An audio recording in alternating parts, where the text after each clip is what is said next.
셋째 날입니다. 유월절, 복음의 표현, 그분의 공로, 그리고 누룩도 제거해야 했다라고 하는 어절들이 보이는데요. 셋째 날은 유월절, 그것의 역사적인 구원 이야기, 그리고 영원한 구원 이야기와 마주치는 유월절 이야기, 그것을 다루고 있습니다. 본문을 확인하도록 하겠습니다. 출애굽기 12장을 읽으라고 합니다. 여호와께서 애굽 사람들에게 재앙을 내리려고 지나가실 때 문 임방과 좌우 문설주의 피를 보시면 여호와께서 그 문을 넘으시고 멸하는 자에게 너희 집에 들어가서 너희를 치지 못하게 하실 것임이니라. 희생 제물의 피는 이 절기의 핵심적인 요소입니다.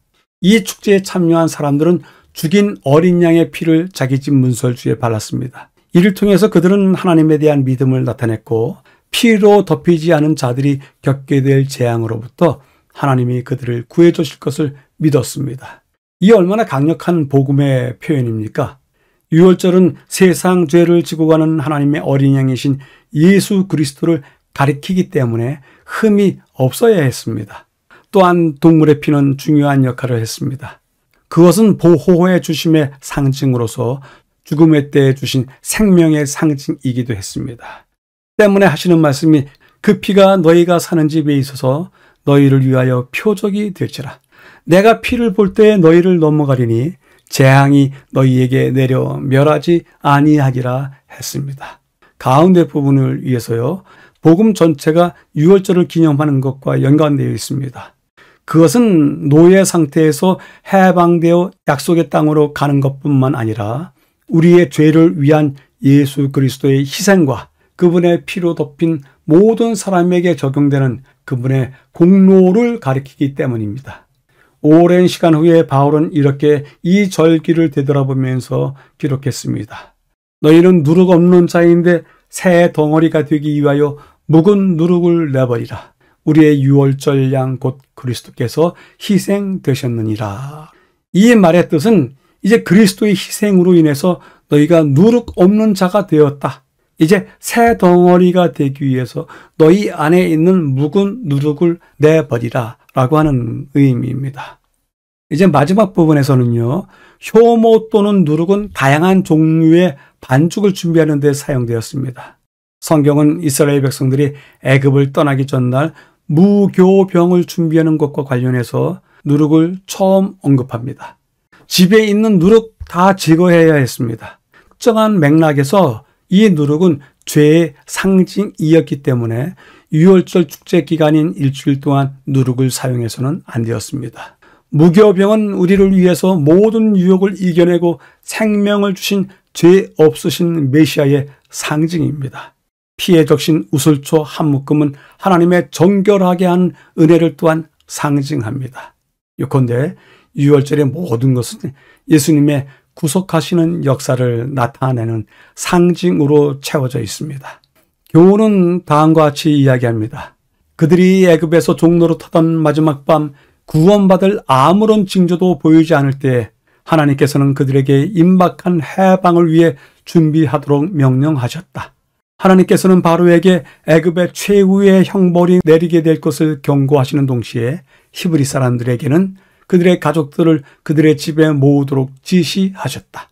그들은 문설주에 살해된 어린 양의 피를 뿌린 다음에 구운 어린 양의 고기를 무교병과 쓴 나물과 함께 먹어야 하였다라고 전하고 있습니다. 셋째 날을 요약해 보겠습니다. 유월절은 그리스도의 구원하시는 복음으로 충만하다, 예표이다, 상징이 가득하다 라고 전하고 있는데요. 그 이야기를 세 가지로 이어왔습니다. 유월절 어린 양의 피, 그것은 보호 그리고 생명의 상징으로서 그리스도를 가리키고 있다. 약속의 땅으로 인도하기도 하지만 그것은 그리스도의 희생의 공로를 가리키기도 한다. 유월절의 모든 것, 그것은 구속하시는 그리스도의 사역, 그분의 역사, 모든 것을 다 나타낸다. 때문에 우리가 유월절을 통해서 그리스도의 모습을 상상해보고 그 예표가 어떻게 적용되는지도 확인해 볼 수 있다라고 줄일 수 있겠습니다.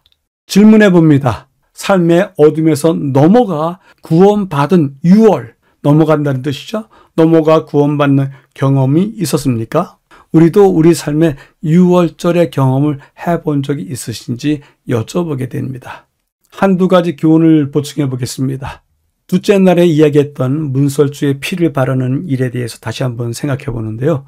이 일은 매우 쉬운 듯이 보입니다. 양을 잡고 피를 모으고 우슬초에 적셔 바르는 것뿐입니다.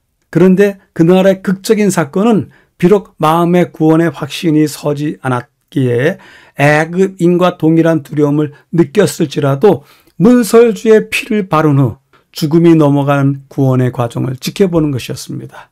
하나님의 요구는 문설주의 피를 바르는 것뿐이었기 때문에 그것을 하는 모든 자가 그날 밤 죽음을 면했습니다. 그런데 이것은 그리스도인들에게 적지 않은 교훈을 줍니다. 그리스도인들은 마음의 문에 피도 칠하지 않은 가운데 하나님의 은혜를 말하고 성령님의 은총을 이야기하고 예수님의 사랑을 말합니다.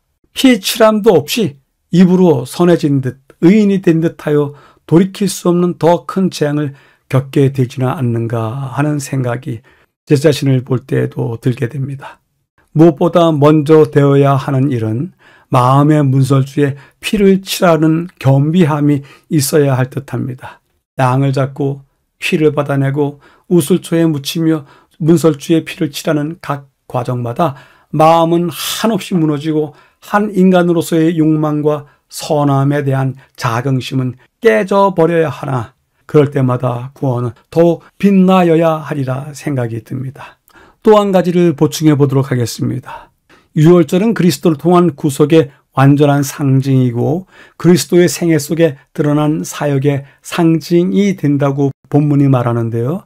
즉 다른 말로 쓴다면 완전한 표상이 된다는 뜻입니다.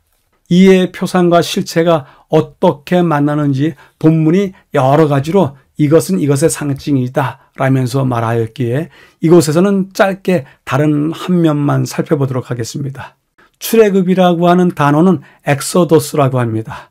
출애굽 엑소도스는 노예 히브리인들을 애굽에서 허락하신 땅으로 불러내신 그 과정, 그 길 위에 선 백성들에 대한 이야기입니다. 그런데 이 엑소도스라고 하는 단어가 특별하게 한 곳이 있습니다. 확인해 보겠습니다. 누가복음 9장 31절에 장차 예수께서 예루살렘에서 별세하실 것을 말할세. 이 성경 구절에서 전체 성경에서 한 번뿐이 쓰이지 않은 단어가 나오는데요. 별세라고 하는 단어입니다. 단지 쉽게 장차 예수께서 예루살렘에서 죽으실 것을 말할세 이렇게도 됩니다. 그런데 죽는다라고 하는 단어가 여러 단어가 있는데 그들 단어 중에서 엑소돈이라고 하는 단어를 특별히 썼습니다.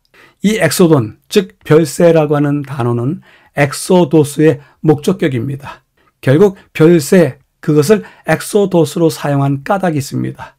예수님의 죽으심을 제2의 출애굽으로, 즉 죄의 노예로 사는 백성들을 이끄시고 하늘로 가시는 사건으로 해석하고 있는 것입니다. 예수님께서 우리를 이미 출애굽시키셨습니다. 죄의 노예에서 출애굽시키셨습니다. 출애굽한 우리들의 입장에서 이제는 그분이 제시하는 그 광야길 따라서 가야 되지 않는가 생각이 듭니다. 매일이 예수님의 죽으심으로 말미암아 엑소도스한 출애굽한 사람들로서 살아가게 되기를 기대해 봅니다.